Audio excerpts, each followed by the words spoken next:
Every month for the past 5 years, I have put some money into my investment portfolio when I got paid. This month is no different, except I'll be doing it with a camera facing me.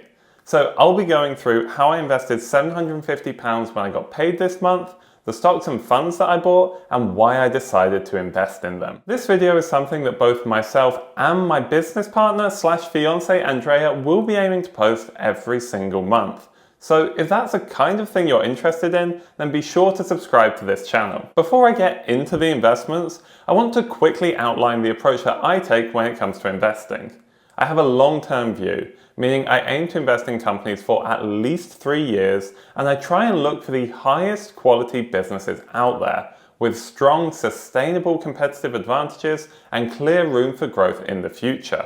I'm also a big fan of founder-led businesses, especially when the management team own a good chunk of shares themselves, meaning they have plenty of skin in the game. With that said, let's get into the investments I made this month. Now, I'd say 90% of the time I invest in companies that aren't the first ones that come to mind when you think about investing. But that wasn't the case for my largest investment this month, as I invested 450 quid in Alphabet, the parent company of both Google and YouTube, so maybe it is an appropriate investment for my first ever YouTube video. Now, Alphabet is a massive company, but it has 3 main strings to its bow: Google Search, YouTube, and Google Cloud. Now, every time you search using Google and see an ad, which is often the first sponsored link that appears at the top of your page, Google gets some money. And if you click on that link, they get more money. And if you see ads on websites as well, they may use Google's advertising network, so Google makes more money that way as well. YouTube also makes money through running ads on the platform and also through its YouTube Premium subscriptions, which I do have because I got sick of the adverts. Finally, there's Google Cloud, which is the computing backbone of businesses across the globe. If a company needs somewhere to store their data, run their apps, power their websites, or even run artificial intelligence and machine learning, they can use Google Cloud. This is before talking about Google Workspace, so things like Gmail, Android phone operating systems, Google Pixel phones, the Google Play Store, Waymo, their self-driving taxis, and probably a bunch of other things that I'm forgetting because Alphabet is massive. Truth is, this is another thing that I always look for in businesses: multiple opportunities to succeed. Remember, Google just started off as an internet search company. It could have been happy simply dominating this industry, but it's just continued to try different things, build new businesses, acquire a couple of others, and it has seen immense success so far. Especially with YouTube, a company Google acquired for $1.65 billion back in 2006 that made almost $35 billion in revenue in the last 12 months. Google Cloud is a similar story. Revenue here grew by 35% in its latest results, bringing in over $11 billion, which is astoundingly fast growth. To be honest, this is probably the main reason why I decided to invest such a substantial amount of my £750 in Alphabet this month, because I think Google Cloud has huge potential. Currently, Google Cloud makes up about 13% of Alphabet's total revenue, but it's growing at a much faster rate, and I expect it will continue to do so for a long time. And as a result, it will become a larger chunk of Google's or of Alphabet's overall revenue. It's also continuing to become far more profitable. Just looking at the latest quarter, Q3 2024, Google Cloud had a 17% operating profit margin, meaning it turned 17% of its revenues into profit. Compare that to 1 year before, and it had an operating profit margin of 3%, and the year before that, it had an operating profit margin of minus 10.2%, meaning it was losing money. So it's quickly become more profitable, which tends to happen with these cloud businesses as they get larger.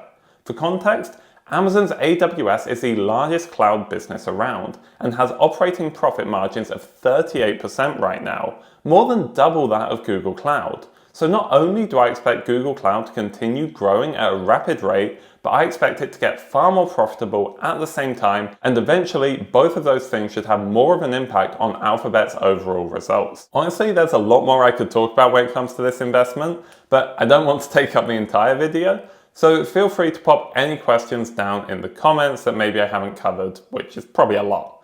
But in short, it is a brilliant company. I'm very excited about the growth of Google Cloud. It has arguably two of the strongest ever businesses in Google Search and YouTube. And that's before we even talk about Android or Google Pixel or its AI solutions or its self-driving taxis with Waymo.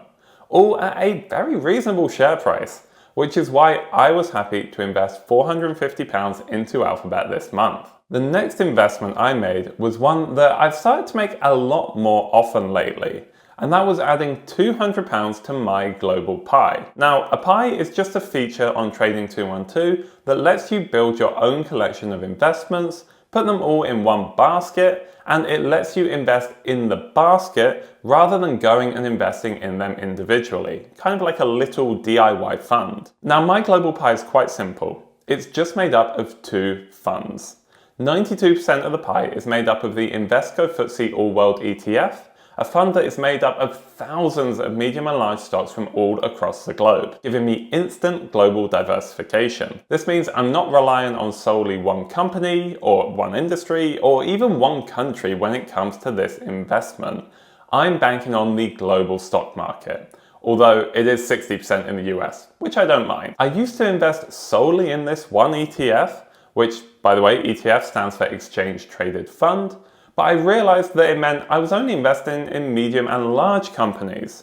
If I really wanted to be diversified, I should also include some smaller companies, which is why 8% of my global pie is made up of the iShares MSCI World Small Cap ETF, which invests in thousands of small companies across the globe. The reason I've chosen these percentage allocations is because they match the split of the world stock market. About 92% of the value is in medium and large companies, and about 8% is in smaller ones. This is a really hands-off approach to investing, and over time, I want this global pie to be the cornerstone of my portfolio.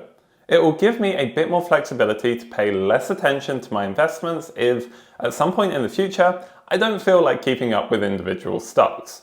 But for now, I'm happy to keep popping some money into it each month, which is why I added £200 to this investment when I got paid. My third investment of the month is a company that most people hadn't heard about until it broke the internet, quite literally, on the 19th of July 2024, and that is cybersecurity company Crowdstrike, which I invested £100 in this month. Now, I will touch on the whole breaking the internet thing in a sec, but first, what exactly does Crowdstrike do? Crowdstrike is a cloud-based cybersecurity provider that helps to protect businesses from the ever-increasing threats of cyber attacks through its cloud-based platform called Falcon. The Falcon platform is used to protect what's known as endpoint devices, which basically means things like laptops, PCs, mobile phones, and so on. Basically, Crowdstrike installs little software programs called modules onto endpoint devices like laptops, and these modules constantly relay information to Crowdstrike's Falcon platform, which analyzes the data for anomalies and can be used to detect, respond to, and prevent cyber attacks. Now, Crowdstrike has done a brilliant job over the years of adding more services alongside the endpoint protection that it is known for, including identity protection, cloud security, and data protection. And there is a way we can measure how successful Crowdstrike has been at rolling out additional services to its customers. I mentioned earlier that the company installs little specialized software programs called modules onto the endpoint devices that it protects. Well, each module has a specific task, so the more services customers get from Crowdstrike, the more modules they need installed, and Crowdstrike actually monitors the number of modules that customers have, so that's pretty useful for us. In its latest quarter, the company showed us that 66% of customers have over 5 modules, 47% have over 6 modules, and 31% have over 7 modules. Go back a couple of years and those figures were 60%, 36%, and 21% respectively. So Crowdstrike has been successfully getting more customers to add more services, making Crowdstrike's product even stickier and boosting their revenue. There's also the bonus that it's easier to upsell new solutions to existing customers to boost Crowdstrike's sales, compared to going out and finding brand new customers to convince to buy your product each time. So another tick to Crowdstrike's business model. The other thing to note is, despite the outage last summer, Crowdstrike is the best in the business at what it does. It is regularly named as the best or one of the best cybersecurity companies in its respective fields by industry experts, but there was one thing that I found particularly impressive a few months ago. There is a non-profit organization called Mitra, I don't know, that runs an important cybersecurity evaluation called Attack, and the second A is replaced by an ampersand, which is used to test how well cybersecurity solutions can detect and respond to advanced threats.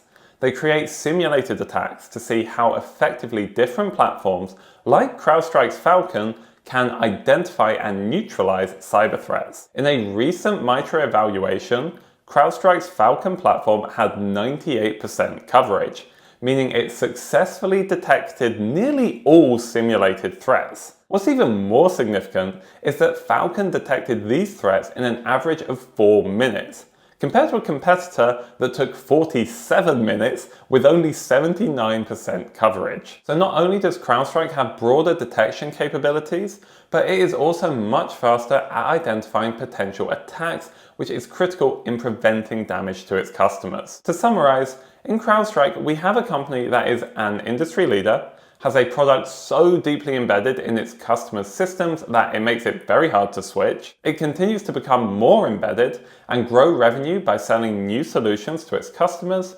It has a founder as a CEO in George Kurtz. It has over $4 billion in cash with less than $1 billion in debt. And it operates in an industry that is only growing in importance. Oh, and also, apart from the outage last summer, this is a company that has performed incredibly well quarter after quarter ever since I started investing in it back in June 2021. So I have immense confidence that it can continue to deliver stellar results and returns for shareholders. But let's touch on that outage that I've mentioned a few times. If you don't recall what it is, then that's probably a good thing. But for some people, like Andrea, it caused mayhem. On the 19th of July 2024, hospitals, train stations, airports, and millions of businesses across the globe experienced a software outage that has already been dubbed one of the biggest IT outages in history. Sky News were unable to broadcast, billboards in Times Square went blank, and Andrea's flight to Milan was delayed by over 3 hours. This type of global chaos is the kind of thing that certain malicious hackers could only imagine causing. And yet, it didn't appear to have been caused by a cybersecurity breach. It was actually caused by a defective software update on certain devices running Microsoft Windows. But as you're probably gathering, it wasn't Microsoft's software update. It was actually a software update from Crowdstrike that led to these outages. So an update to those modules, as far as I'm aware. It made me cautious about investing in the company for a while, but what's becoming clearer in the latest earnings reports, or at least in the ones that have followed this outage, is that Crowdstrike has weathered the storm very well. Customers in general aren't leaving, and Crowdstrike aren't really struggling to win new deals. And the main pain that the company is feeling comes from a bit more temporary discounting that is giving some of its customers to kind of say, yeah, sorry about that. So I now feel confident in saying that this outage and its impact is likely to be more of a short-term blip that will impact Crowdstrike for maybe another 6 months based on what the management team is guiding and what Crowdstrike's results have been showing. The other thing that is normally an issue with Crowdstrike is valuation. I think one day I'll dive into how I think about valuation, but for now I'll just say that I'm comfortable paying the current, albeit expensive, share price for a brilliant business. So that's it. Those were the 3 places I invested when I got paid. £450 in Alphabet, £200 in my Global Pie, and £100 in Crowdstrike. As I said, I'm hoping to do these videos every single month. So if you found this interesting, then be sure to subscribe so you can see how I invest next month. It is worth reiterating that nothing here should be taken as financial advice, and these are certainly not recommendations. I have my own reasons for investing this way, and putting my money into these investments could certainly prove to be a mistake. Only time will tell, but it's important to reiterate that you should not make any investing decisions on the back of this video. Thank you once again. I hope you found this interesting. Be sure to like this video if you did, and don't forget to subscribe so you can see how both myself and Andrea invest next month. Thank you for watching, and we'll see you in the next video.